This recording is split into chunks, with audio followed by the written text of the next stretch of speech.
Thanksgiving is coming, so we're going to give you 10 foods that the kids can help you prepare because that is a huge meal to get on the table.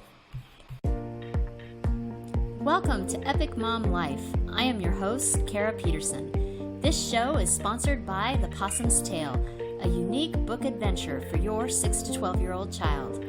Let's jump into today's show. Thanksgiving is coming, so we're going to give you 10 foods that the kids can help you prepare because that is a huge meal to get on the table. Thanksgiving is a time for family, gratitude, and the most important, no, I'm kidding, delicious food. Getting your kids involved in the kitchen and the cooking process can really help lighten the load for adults. It also creates lasting memories that teach the children valuable cooking skills. And that's going to become really important when we get to those deviled eggs. Here are 10 kid-friendly Thanksgiving dishes that your little ones can help cook, ensuring that they're a really important part of this tradition. Plus, when everybody sits down at the table, they get so excited because they can say, oh, I helped make this, or I helped make that. It's really important for them too. Number 1, stuffing muffins. You prepare the stuffing mix, and then you let your kids basically have fun. You can get, I like custard cups, which are just like little glass ramekins or dishes. And you can just put various innards or stuff that would go into stuffing in them. So you put all of that stuffing mix, just the stuffing mix in muffin tins, into the individual muffin tins. Because those can be just baked and they're really nice. And then the kids add the fun and the pizzazz by individually catering to different tastes or different diets. They can add things like sausage, I cook it first, cranberries, nuts, veggies, all kinds of stuff. Number 2, green bean casserole. True fact, I have never liked green bean casserole. I'm including it here because it's a holiday classic. A lot of people love it, and let's just face it, it's super easy for kids to help cook. However, if you want to switch things up a bit, make sure you check out number 4, which is the broccoli salad. Okay, we'll get back to this bean salad, or bean casserole. Get your favorite recipe and teach the kids how to follow steps. Learning how to follow steps is really important when you are cooking. So the beauty of the green bean casserole is basically kids can do almost everything. If you're using fresh green beans, you will need to saute those beans like in advance, but everything else is basically measure, mix, and pour into a greased casserole dish. And then you can top with breadcrumbs or fried onions and then bake. 3, mashed potatoes. Oh, mashed potatoes and gravy are probably my favorite traditional holiday food. The kiddos can pick out the perfect potatoes at the grocery store. After all, they will be peeling them. And actually, if you really want to become a mashed potato connoisseur, you can have the kiddos get gold potatoes and try those one day, and red potatoes and try those one day, and sweet potatoes and mash those and try those one day, and bakers. And they can try all these different kinds because they will quickly find out that the bakers are the easiest to peel. But like I prefer the golds for mashed potatoes, but it'll just depend. So it's kind of fun to have taste tests. So your children then peel the potatoes and you can soak them. You can do this in advance because then you can just soak them in water. Otherwise they get that icky color. And they turn color. That would be like an impromptu chemistry lesson, but back to the cooking. And you can have them cut into smaller chunks. That could also be a mini lesson in kind of chemistry about how it cooks faster if it's a smaller mass. And then you can fill the pot with water, cool water, because if you drop them in hot water, it could be an accident for the child, so you're learning kitchen safety. And then the kids can add the milk and butter, and then if you have the mixer, they can do that, or you can do the old-fashioned mixer with the little forky things. Okay, for broccoli salad, I promise this one. This is my substitute for green bean casserole. It is also my granny's recipe. And you know that anything that comes from a granny is the best. As an aside, everyone who cringes at all of the starch that is on the Thanksgiving table This is a beautiful, healthy, and green dish. So first you steam your broccoli in bite-sized pieces, or you can cut them later. And then you steam them to crisp tender, and then you refrigerate them. You're gonna want your broccoli cold. Your children can wash lettuce and tomatoes. You don't have to do this, but I have learned that I like my tomatoes peeled, which is kind of funny. So I just drop them in boiling water for no more than 2 minutes. You take them out and that skin just peels right off. It's super fast, super easy. And then I get the tomatoes cold again. Have the kids assemble small bowls with lettuce lining the bottom, and then they put the cold broccoli and the cut tomatoes in. And then for some fun and amazing taste, you can sprinkle some dry roasted sunflower seeds over the top. And you drizzle it all with Italian dressing. I just do that Italian seasonings. I just make that and I drizzle it over the top. It's super fabulous. And your children have created each piece of art. And the green and the red look lovely during the holiday time. 5, roasted veggies. I know this is not your typical Thanksgiving food, but it should be. These veggies are plentiful during the late fall. Have your children wash, chop, and peel veggies like Brussels sprouts, roast sweet potatoes, butternut squash, cauliflower, and I would add regular potatoes if you're not already having mashers. The kids can put all of the chopped veggies into a bag or large bowl and toss with olive oil and seasonings. Help them prepare a baking sheet and pour the veggies out on the baking sheet and roast it in the oven. Deviled eggs. This is the quintessential appetizer. I love deviled eggs. If you have a recipe, show your children how to follow it. If you are fabulous at getting your eggs to peel easily, teach this. This is not a skill everyone has. Not everyone knows how to easily peel their eggs. Some people's eggs have great big chunks out of them. So that would be great for your children to learn and be able to pass on to generations. Have the children peel and cut the eggs, lengthways in half, and then they can pop out the yolks, and in the bowl they can measure and mix the ingredients for the center filling, whether it's just mustard and mayonnaise or if you put a little dill relish or however you do that. The kids can then put the filling back into the egg whites and kind of fill the cavity. If you do it through the little pipe frosting thingy and you make it pretty, I'm sure they would love that.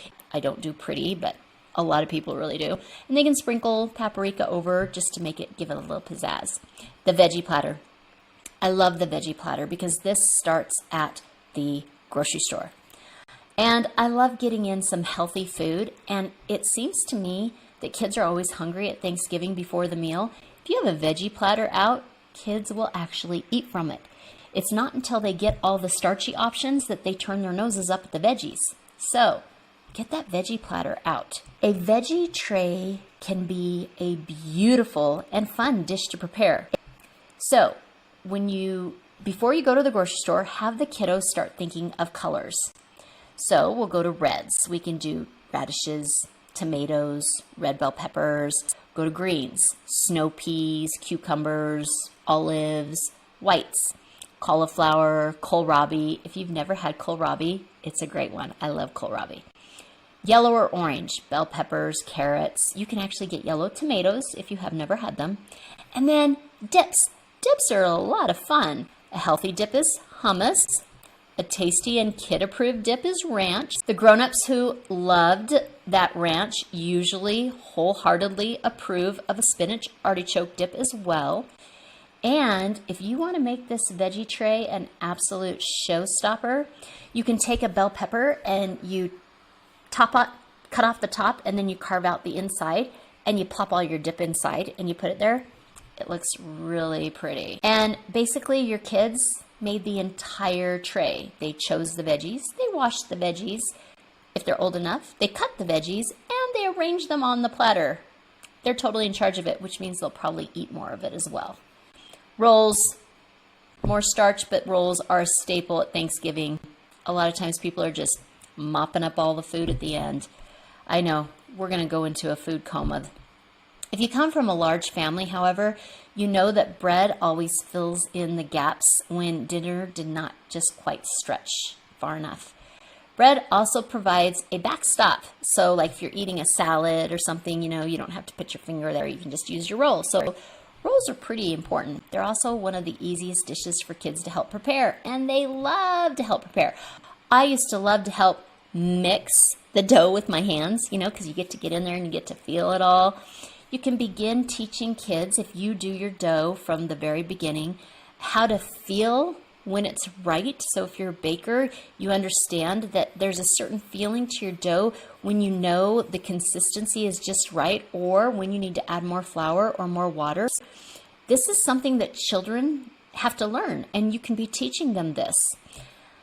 It's fun for the kids to roll out the dough and cut it into shapes. If you're using a frozen loaf, it gets to semi-thaw, and then you pull it into pieces and you roll it, and then they get to watch it rise. Yeah, I cheat. I do it that way. Kids love this. It's like playing with clay, but you get to eat it. Apple crisp parfaits. Okay, I was torn. I know there's so many pumpkin recipes that kids absolutely can and love to help out with. And pumpkin pie is the classic. So why did I choose apple crisp parfaits? Granny. I loved my granny. She was one of the most influential people in my life. And so I have a very fond memory of her she used to let us do tapioca pudding and jello parfait things, and they were just lots of fun. So they look cool. The apple crisps look really cool, and they're in individual glasses. So it's a lot of fun to make, and they look really, really neat. So depending on the age and skill of your child, you can have prepared, baked, and spiced apple slices, or your child can help with that process as well.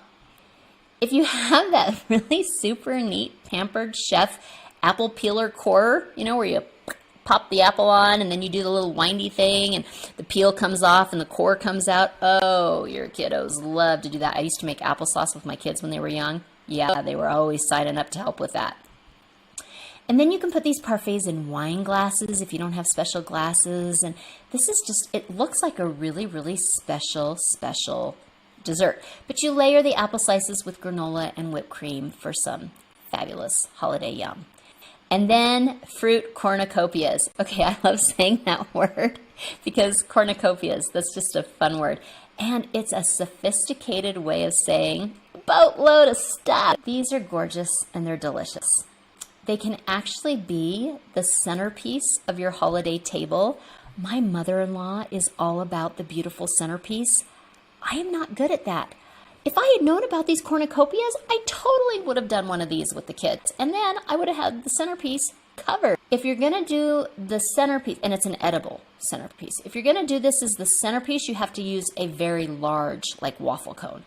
But anyway, to create these, you get waffle cones and you dip them in melted chocolate. I know it's already sounding great, right? Obviously, the bigger the waffle cone, the bigger the cornucopia. You can also have each child create one of their own using sugar cones. Allow the chocolate to cool and harden around the cone. And your kids can fill them with fresh fruits like berries, grapes, sliced kiwi. This is a colorful and creative dish that skirts on the boundaries. I know, not totally, but it skirts, it kind of plays and flirts with a healthy dish. Thanksgiving is the perfect opportunity to involve your kids in the process of cooking and being a part of that tradition so they can be so proud and say, ooh, ooh, ooh, look, I helped do this. Enjoy the food that I created for you. By assigning age-appropriate tasks, you can teach them valuable skills and create lasting memories. And by allowing your children to help cook the foods you all enjoy on Thanksgiving, you instill a sense of confidence and accomplishment in them. You're always looking for ways to help boost their self-esteem. Put them to work at Thanksgiving. I know that sounds really cheeky, but it actually does help. And this week's movie quote, "It is difficult to imagine more humble origins than those of the genius now cooking at Gusteau's, who is, in this critic's opinion, nothing less than the finest chef in France, Anton Ego, ratatouille. If you are hearing this message, you've listened to the entire episode, and for that, I want to send you a huge thank you. Please leave me a comment or review and share with other moms you know. Get in touch in the comments or on Kara's social media network.